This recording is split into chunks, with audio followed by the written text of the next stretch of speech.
Well, hello and welcome to my latest video.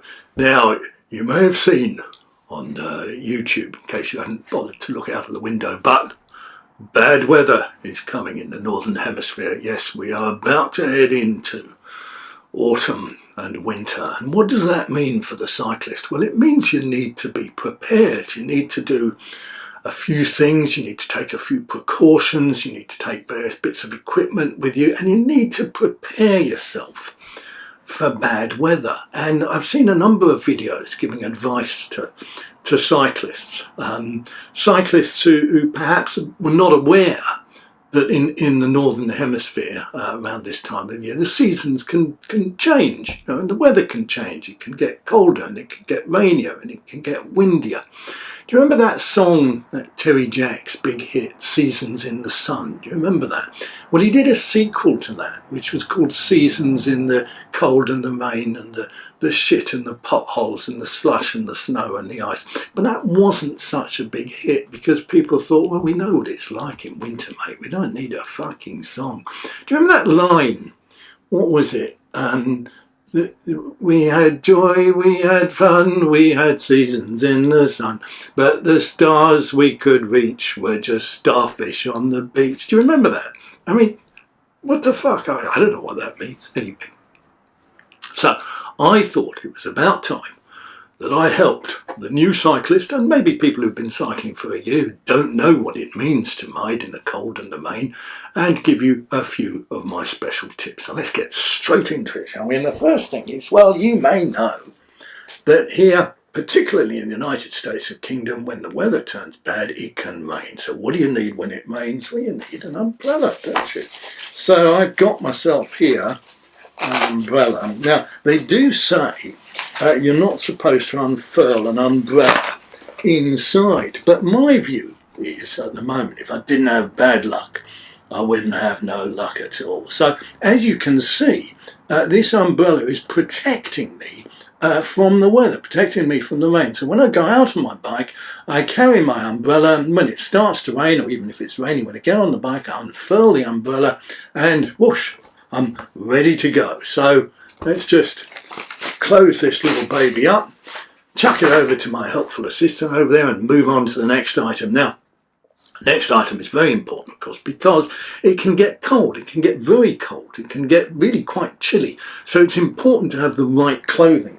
And one of the things that I find particularly useful is a nice thick jacket. And so I carry this one, or I put it on before I go out cycling, and I find this very beneficial. And I bought this one from Rafa, actually. It was £4,000. I got it in the Black Friday sale, of course. I'm afraid if you don't buy it in the sale, it's quite expensive. But one of the big advantages of a jacket like this, that you pay a lot of money for, is that if you should go out in the bad weather wearing your jacket, and then actually for some reason the weather clears up, this jacket can fold down. They call this a special packable jacket, and it folds down into a really small bundle, which you can then fit in the back of your jersey pocket. So I think that's really quite useful. So I suggest you get a nice winter jacket. The other thing is, of course, in bad weather, you don't want to wear normal shoes. You want to wear some proper decent shoes. I prefer these kind of things. These are I bought these from I bought these from the Imelda Marcos website, shoes for all occasions, and I think she specially designed this for a particular dance or a ball that she was going to. So I thought I'd buy a similar pair. So a decent pair of proper weatherproof walking shoes are quite useful if you're going out on your bike. So pick them up, my faithful assistant. Don't lose them. The other thing is, of course,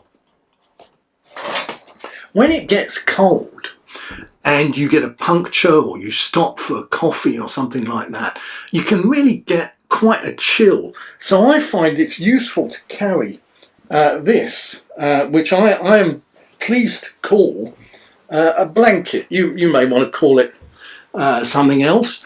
But the warmth that you get from a blanket like this is really quite extraordinary. It makes all the difference to your cycling enjoyment. And if you're sitting down with your mates at the cafe and they're freezing their bollocks off, or their lady bits, then you can say, well, you should have watched one of Julian's videos. You should have taken the proper precautions. You should have bought one of these blankets. Now, I actually bought this blanket from Rafa. It's a special cycling winter blanket. One of the big advantages is that it folds up really quite small, and you can then put that in your back pocket and go back out on your ride. So that's a blanket, very important item.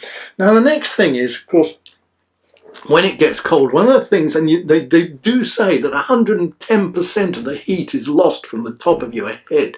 So it's a good idea to have something on your head. Now, you might choose to wear a helmet or something like that because you're worried about crashing. But I find it's actually more important to protect the loss of heat from your head rather than the potential damage to your brain if you get knocked over by a car and you happen to land on your noggin like that and poof, it's all gone. So I find that, you know, this is a woolly, what we call a woolly hat. It's made from 43 sheep, I think, and it produces a certain amount of warmth. It keeps my brain warm, keeps my ears warm, it keeps this part of my forehead warm. It doesn't keep my nose warm because it's not a nose hat. I have ordered a special nose hat from Rafa, but it hasn't arrived yet. Hoping to get it in the Black Friday sale. So I suggest you invest in a proper one of these, a woolly hat, or some people call it a beanie, but that might be a trade name or a trademark name, so I'm not sure. The other thing you ought to carry is, as you know, during the winter months, the sunlight goes, the sun disappears, goes away on holiday, and it gets what we call in the United States of Kingdom dark.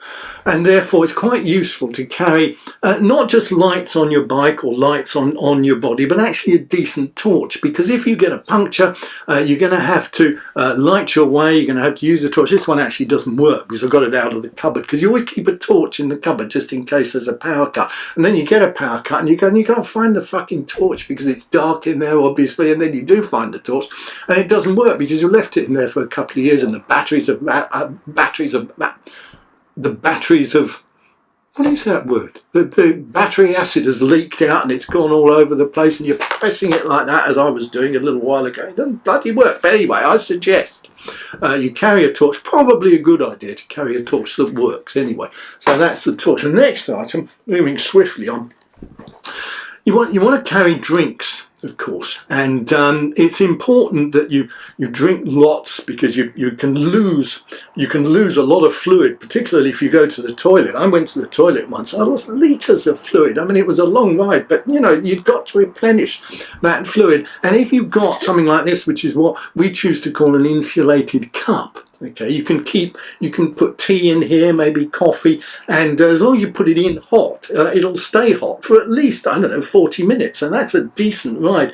And then during the summer months, you can use this again. Maybe you have your tea because you fancy it, but you can also put a couple of choc ices in, because it keeps the hot things hot and it keeps the cold things cold. So I suggest you invest in one of these. I didn't get this from Rafa, actually. I got this from, I don't know where I got this from. Anyway, an insulated cup or perhaps mug, whatever you want to call it. Very good idea. And again, you know, remembering how important it is to drink, I like to carry at least a couple of bottles of fluid, as well as my insulated cup of hot liquids. So I carry a couple of bottles. These are 14 litres each of special dehydrated sparkling water. So all you've got to do is, you've got the bottle, right, you empty it out, it's got special dehydrated water powder in it, you add it, you fill it up with water, and there you are, you've got magic water. It's incredible. So a couple of bottles of water. This happens to be sparkling. I don't like it. That's the only thing I could find in the fridge before doing this video. And also, of course, nutrition. Now, you might think you're out on a long ride, you're not really getting hungry, but actually you're burning up calories, you're burning up energy, you're burning up, I don't know, matches. If you're lighting matches, you're burning up all kinds of things. So it's very important that you replenish your energy stores. Now, I have some things I particularly like to carry on a long ride. One is a packet of Jaffa cakes. You have a little nibble around the side, and then you lick out the jelly and maybe dig your mouth into the chocolate. That's very tasty. And Snowballs, I'm also partial to snowballs. This isn't a reference to how my body responds in the cold weather. This is a particular item, very sweet, covered in sort of coconut. Coconut is very good, gives you lots of energy, so I like to carry a few packets of those. And I also like chocolate raisins. I buy these generally by the dozen. I get them in little, and maybe I'll take 3 or 4 packets out with me. But also, it's important to have some healthy stuff. So I find that a bag of oats is quite useful. So if I meet, I don't know, a horse or a cow on the road, or perhaps somebody from GCN and they're complaining about being hungry, then I can say, look, mate, I've got you some oats. You know, you're not having any of my snowballs or my raisins or my Jaffa cake. You can fuck off. But you can have a bowl full of oats if you like. You brought your own bowl, because I'm not lending you one of mine. So oats, good source of energy. I suggest you try and carry a whole bag of those, sack of those. Maybe you go to Costco and buy a couple of hundredweight of them. You might need to put them in panniers, but it's very helpful when you're out on the road. Next thing is, in fact, moving swiftly on, in fact, we're almost coming to the end, I think, and that is, you're riding along, it's dark, it's cold, it's rainy, it's windy. You've followed Julian's videos so far. You've put on the blanket, you've put on the warm jacket, you've got your nutrition, you've got your woolly hat, you've got everything that you need. Well, you want to listen to some sounds, don't you? So I find a pair of headphones particularly useful, because they keep your ears warm while you're riding along. And these ones, very expensive, pair of Bose Rafa branded headphones. They're what's called noise cancelling. Now what that means, well, it means a couple of things. One is that I can't hear myself what I'm saying, because the sound goes out but it doesn't come back into your ears. Have you ever noticed that? But the other thing is, you're cycling along, okay, you're cycling through a lane in the United States of Kingdom and Kent, perhaps on a gravel road, and a great big fuck-off BMW or Range Rover or Golf GTI or an Audi A3 or one of those pissy little cars comes along, and it's tooting at you, and guys are leaning out the window shouting, why don't you get off your bike, you stupid cunt, and you say, I can't hear you, mate. Can't hear you, mate, because I've got the noise cancelling headphones on. So it makes the ride so much more enjoyable. So I suggest you follow all of Julian's special tips. Don't watch all that shit that you see on GCN where they say, oh, you've got to put mud guards on, and you know, you've got to wear a rain jacket because it might get wet, and oh, it's useful to have lights because it's going, don't bother with all that crap. I mean, if you can't work that out for yourself, mate, how have you managed to get this far in life? How have you even managed to get a bicycle and ride it? If you don't know that in the winter months, here in the United States of Kingdom, in the Northern Hemisphere, it gets cold, and it gets rainy, and it gets windy. And you know the best place to be when it ain't on your fucking bike, and you won't see me riding my bike for the next 4 or 5 months, despite all these special precautions. I'm going to be on Zwift, right? I'm going to be on Zwift, I'm going to have my headphones, I'm going to have all this stuff, but I'm going to be indoors where it's nice and warm. Oh, I've nearly forgot one final item, and let's just take the headphones off, because actually I can't understand if I'm saying anything, and that is, you want to keep warm. Now, you know, supposing you stop and you get a puncture, right, and you're by the side of the road, but you're lucky enough to have stopped by one of those electric bike or car charging points, you know, the kind of thing I mean. Well, if you've got yourself a radiator like this or a fan heater, you can plug it in, see? You can plug it in and you can keep yourself warm. And I'm a little concerned that global warming is just not happening as fast as it ought to. So I think I need to, you know, provide a little bit of a boost to the old global warming effort. And if I've got like a radiator like this and I'm out at the side of the road, I can warm up at least, you know, a small proportion of the atmosphere. I can make my contribution to global warming and warm my hands at the same time. I did try taking out a wood burner, and I put that in my panniers, and actually I lit the wood burner, but those panniers, they don't have fucking burn. So kids, elderly grandparents, uncles, aunts, anyone you've got, or maybe people who aren't too bright and therefore have to watch a kind of video about how to protect themselves during the winter months, I suggest you do not Do not start a fire in your panniers. Don't start a fire in your handlebar bag. Don't start a fire in your top tube bag. Don't start a fire in your jersey pockets, because it's not good for the planet. And you'll probably kill yourself too. So, I hope you've enjoyed this video. You can like, you can subscribe, you can tell your friends, you can hit the notification bell so you hear when I upload a new video. And yes, please go out and enjoy your cycling, but don't go out in the cold weather because it's not a lot of fun. Thanks for watching. See you next time.